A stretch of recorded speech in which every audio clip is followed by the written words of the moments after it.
Daniel despertó a las 6:00 a.m. con el mismo sonido del despertador que había escuchado los últimos 7 años. No había sobresaltos, no había emoción. Se sentó en la cama, miró al suelo durante unos segundos y luego caminó hacia el baño como un fantasma que repite su condena. Cada acción era una copia de la anterior: la ducha rápida, el café sin sabor, el tráfico que parecía eterno. No había espacio para el asombro, solo una lista de tareas que debía completar para que el día contara. En el trabajo, Daniel saludaba con una sonrisa automática que no sentía. Respondía a correos, asistía a reuniones, almorzaba en su escritorio mirando una pantalla. Nadie notaba su ausencia interior, ni siquiera él. Lo inquietante no era la rutina, sino el silencio que crecía dentro de él. Ese murmullo que decía que había algo profundamente equivocado, pero que nadie podía ver. Por las noches, Daniel se acostaba sin haber vivido un solo instante memorable. No recordaba el olor del viento, ni el sabor de un abrazo, ni el sonido de su propia risa verdadera. Cada día era como el anterior, cada semana una repetición muda. Hasta que, una mañana, sintió que su cuerpo se movía, pero él ya no estaba allí. Fue entonces cuando empezó a preguntarse: ¿así es como se supone que debe ser vivir? Fue por accidente. Daniel estaba limpiando un viejo estante cuando un libro cayó al suelo. El lomo decía: El concepto de la angustia. No recordaba haberlo comprado. Lo hojeó con desinterés, hasta que una frase subrayada le saltó a los ojos. La angustia es el vértigo de la libertad. La leyó varias veces. ¿Vértigo? ¿Libertad? ¿Qué tenía que ver esa sensación punzante en el pecho con ser libre? Aquel pensamiento se coló en su mente como una semilla. Mientras conducía, mientras comía, mientras respondía correos, esa frase no lo dejaba en paz. Empezó a leer el libro por curiosidad, pero pronto comprendió que no era solo una lectura. Era un espejo. Cada palabra de Kierkegaard parecía escrita para él, como si el filósofo danés le hablara desde el pasado, gritándole que su sufrimiento no era inútil, sino una señal de vida aún no asumida. Por primera vez en años, Daniel sintió algo más allá del cansancio. Sintió incomodidad. Una incomodidad que lo empujaba a moverse, a hacer preguntas, a dejar de aceptar lo que siempre había considerado normal. Kierkegaard se había infiltrado en su rutina como un virus, desprogramando lentamente la idea de que vivir era simplemente respirar y obedecer. Daniel comenzó a notar la angustia en los lugares más inesperados, al mirar el rostro dormido de su esposa, al sentarse frente a la pantalla del computador, incluso al reír en una cena con amigos. Era como si algo dentro de él gritara, mientras su cuerpo fingía normalidad. Antes pensaba que la angustia era una enfermedad, algo que debía eliminar. Ahora empezaba a entender que era todo lo contrario. Era un grito desesperado por despertar. Recordó otra frase del libro: la angustia es la posibilidad de poder elegir. No entendía del todo, pero le sonaba verdadero. La angustia no era una falla del sistema, sino una alarma. Era el precio de tener conciencia, de saber que su vida podía ser diferente, que podía optar por otro camino, si tan solo se atreviera a verlo. Lo que antes había intentado acallar con trabajo, series y distracciones, ahora se revelaba como su única puerta de salida. Cada momento de dolor se volvió una brújula. Empezó a escribir, a recordar cosas que amaba y había abandonado. Se sentaba en el parque solo para observar cómo caían las hojas, y por primera vez sintió algo parecido a presencia. Vivir, pensó, no podía ser simplemente funcionar. Tal vez, solo tal vez, esa angustia lo estaba empujando a encontrarse. Una tarde, atrapado en un embotellamiento interminable, Daniel miró alrededor. Cientos de personas en sus autos, con rostros vacíos, esperando que el semáforo cambiara como si eso fuera a cambiar algo más. Fue entonces cuando una pregunta cayó sobre él como una piedra. ¿Por qué hago lo que hago? No sabía responder, ni en ese momento, ni en ningún otro del día. Había elegido su carrera por salida laboral. Se había casado por costumbre. Tenía hijos porque era lo que tocaba. No recordaba haber elegido nada desde hacía años. Todo había sido una sucesión de decisiones esperadas, pautadas por los demás. En ese instante, Kierkegaard volvió a golpear. La desesperación es no querer ser uno mismo. Y si su verdadero yo estaba enterrado bajo todas esas decisiones no sentidas, sintió una mezcla de miedo y liberación. Miedo, porque darse cuenta era doloroso. Liberación, porque esa verdad podía ser el inicio de algo real. Entendió que seguir sin preguntarse ¿por qué? Era renunciar a vivir. Y en esa autopista detenida, mientras los autos tocaban bocina sin sentido, Daniel cerró los ojos y supo que no podía seguir igual. En las semanas siguientes, Daniel cayó.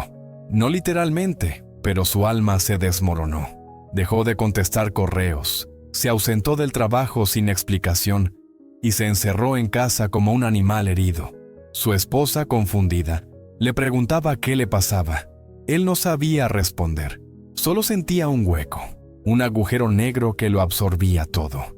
La desesperación lo había alcanzado con toda su fuerza. Pero Kierkegaard ya le había advertido. La desesperación no siempre se nota desde fuera. No gritaba, no lloraba. Solo estaba ahí, callada, destruyendo desde dentro. Y sin embargo, había algo vital en esa destrucción.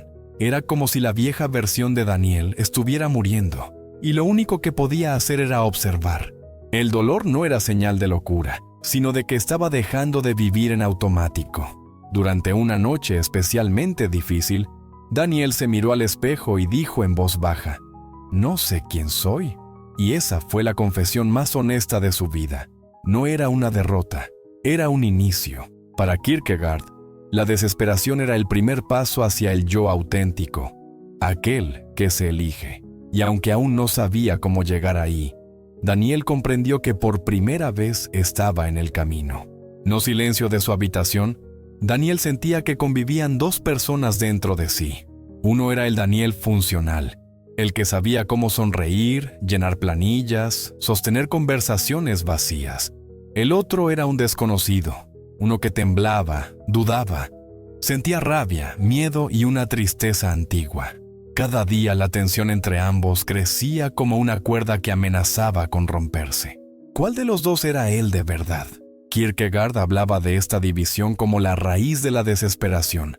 Querer ser uno mismo, pero sin dejar de ser lo que otros esperan. Daniel comenzó a escribir en un cuaderno todo lo que callaba, todo lo que le dolía, todo lo que deseaba decir, pero nunca se atrevía. Y cuanto más escribía, más fuerte se volvía esa segunda voz, la verdadera, tal vez, que empezaba a emerger desde dentro. Un día se quedó mirando por horas una foto vieja de cuando era niño. En su rostro había una chispa que ya no recordaba tener. ¿Qué había pasado con él? ¿Cuándo decidió esconderse? La respuesta era dolorosa, pero también clara.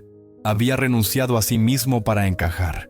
Pero ahora que lo sabía, podía elegir otra cosa. Y esa elección, según Kierkegaard, era el principio de la existencia auténtica.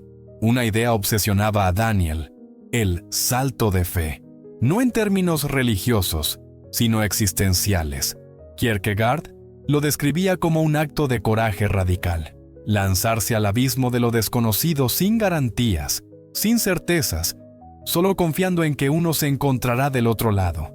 Era aterrador, pero seguir igual ya lo sabía. Era morir, lentamente. Entonces, ¿qué significaba saltar en su vida? Dejó el trabajo. No lo hizo con drama ni discursos. Simplemente, una mañana no fue. No porque supiera qué haría después, sino porque entendió que quedarse era traicionarse. Su esposa lo miró con desconcierto, pero no lo juzgó. Sus amigos lo llamaron valiente o irresponsable, según el caso. Pero nada de eso importaba. Por primera vez, no actuaba para los otros, sino desde una necesidad interna irrenunciable. El salto no fue hacia ninguna parte concreta. No lo esperaba un nuevo empleo, ni un retiro espiritual, ni una revelación milagrosa. El salto fue hacia él mismo, hacia el vacío necesario para reconstruirse. Y aunque al principio solo encontró más preguntas, más silencio, también descubrió algo que jamás había sentido: libertad. Dolorosa, sí, pero suya. Los primeros días después del salto fueron los más oscuros. Daniel se despertaba y no tenía un propósito concreto, ni horarios, ni ingresos estables. Su mente intentaba aferrarse a lo conocido. Le gritaba que volviera, que estaba cometiendo una locura. Pero en lo más profundo, una calma nueva empezaba a crecer. No era felicidad, era claridad. La vida no tenía sentido predefinido, y justo en eso radicaba su poder. Kierkegaard decía que la libertad no era una recompensa, sino una responsabilidad. Ser libre implicaba asumir las consecuencias de las propias decisiones, incluso el error, incluso el vacío. Daniel entendía ahora por qué había evitado tanto esa libertad. Era más fácil obedecer, más seguro seguir el guión. Pero ese guión no era suyo, y eso lo había consumido durante años. Comenzó a redescubrir pequeñas cosas: cocinar sin apuro, leer por placer, caminar sin destino. Cada acto, por mínimo que fuera, se volvía una afirmación.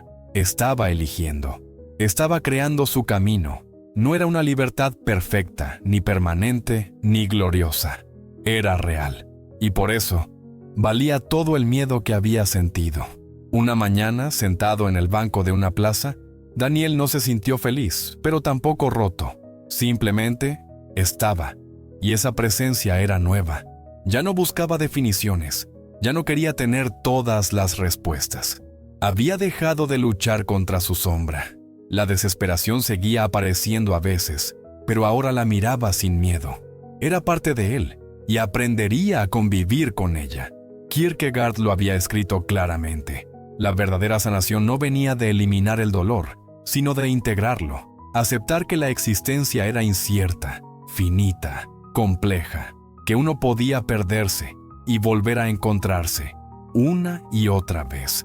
Daniel comprendió que nunca llegaría a una versión definitiva de sí mismo, y en lugar de angustiarse, sonrió, porque eso significaba que siempre podía volver a comenzar. Esa aceptación no era resignación, sino poder elegir cada día, poder cambiar, poder decir no sé, y aún así seguir. Era el opuesto a la inercia que lo había dominado por años. Ahora entendía que vivir no era alcanzar un ideal, sino atreverse a estar despierto en el presente, con todas sus luces y sombras. Meses después, Daniel caminaba por la misma calle de siempre, pero algo era distinto. No el paisaje, no el clima. Él ya no era el hombre invisible que cumplía un guión. Era alguien que había descendido hasta el núcleo de su ser y había regresado con la certeza de que vivir era un acto de coraje diario. No siempre fácil, no siempre claro, pero profundamente suyo. A veces aún dudaba, a veces el miedo regresaba, pero había una diferencia clave. Ahora sabía que podía atravesarlo, que la angustia era parte del camino, que el dolor no lo definía, pero sí lo moldeaba, que la libertad era más una práctica que un estado, que el sentido de su vida no estaba en ninguna parte fuera de él, sino en cada elección que hacía con conciencia. Y entonces, como si Kierkegaard lo observara desde algún rincón de la eternidad, Daniel lanzaba la pregunta al aire: ¿y tú? ¿Estás dispuesto a vivir o vas a seguir sobreviviendo?